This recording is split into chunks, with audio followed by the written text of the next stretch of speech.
So Bogota is a huge city. It is massive. There are tons of people that live there, and it's pretty high up in the mountains. And so it's interesting because when I thought that I was going to South America, my mission, I thought I was going to be hot the whole time and just hot and sweaty. But Bogota is not like that at all. Since Bogota is such high altitude, it actually gets really cold there. It never snows, but it is always pretty chilly.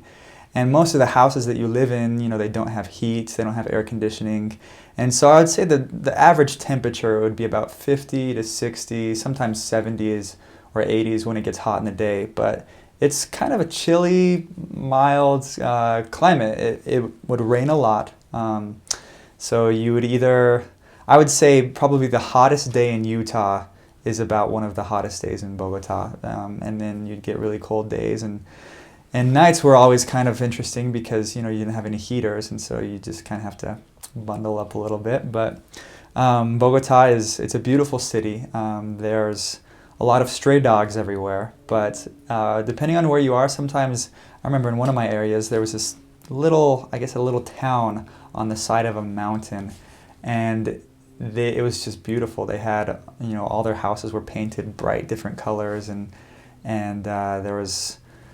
in that particular part, that little town was actually really dangerous, though. And in our ward, they told us that we could not go there past, 6 or 7 at night, just because they had a lot of gangs, a lot of violence. And we didn't know this until probably about halfway through that transfer that I was in there. And so we would actually go there quite a few times, I guess in the times when we weren't supposed to. And, we didn't see any gang fights or anything, but we would hear stories of where they would just be living there, and our ward mission leader lived up there, but he said that sometimes he would just hear gunshots and he would just tell his family to get away from the windows, and, they got kind of used to it, but he was telling me that the police don't even go up there because there's just so much gang activity, and the police are scared of them. So there are a lot of dangerous places in Bogota, and if you're going there, you need to make sure that, don't hold your camera out in the open where people can see it. People will rob you in the middle of the day. There's a lot of different techniques that I've learned that people use to rob people. There's this one story that I heard of people who they would sell a brand new iPhone on the streets for really, really cheap. And, you go up and you'd buy the iPhone, and you couldn't believe how cheap it was, and so you'd buy it. And then they knew that all of the customers that bought the iPhone would continue down this path, and they'd walk under a bridge. There under the bridge, that same company, I guess, would have other people there to rob the person who had the iPhone. So they would rob the phone back and then continue to sell it. So they would just have all these different clever ways of robbing people. And, they're smart. They're really smart at it. So you just have to be really careful.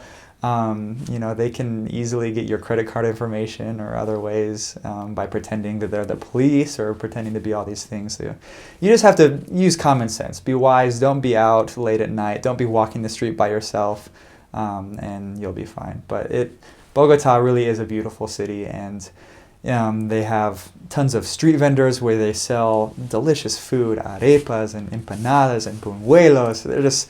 If you're going there, you have to try those because they're just delicious. And they're really cheap. You can buy any of the things that I just said for less than $1, and they're amazing, and I miss them a lot. So in Bogota, the usual way of transportation is you either walk somewhere or you ride a bus. They have a train, I guess, a metro called the Transmilenio that you can take, and it takes you to different parts of the city. But other than that, you either have to, if you're going somewhere far, you either have to take a taxi or take a bus or take the Transmilenio. People in Colombia, they're so poor that you really can't afford a car unless you're really, really well off. And that's just something that I've noticed that, they ask about us in America, and, they say, does your family have a car? And it's really a humbling experience to say, oh, my family actually owns 3 or 4 cars. That is unheard of there because they're so poor. And so to get to a place, you have to know where the buses come, and the bus drivers are pretty crazy. The taxis are pretty crazy. It's a pretty crazy place. When you're on the bus, if all the seats are taken, you have to stand up, and sometimes the bus will be weaving in and out of traffic, and it'll kind of throw you side to side. And so it's pretty crazy. And sometimes on the Transmilenio, people will be rushing in and out, and you have to really hold on to your possessions, because a lot of crime happens in that, where people will just pickpocket you, or they'll take something, or they'll bump into you and you'll find out that they took your watch, and so you just have to be careful. But yeah, getting around it's kind of hard. I've heard that in Europe the transportation there is really simple and quick and fast and easy, but in South America they're still trying to get it down, and so it does take a while to get places.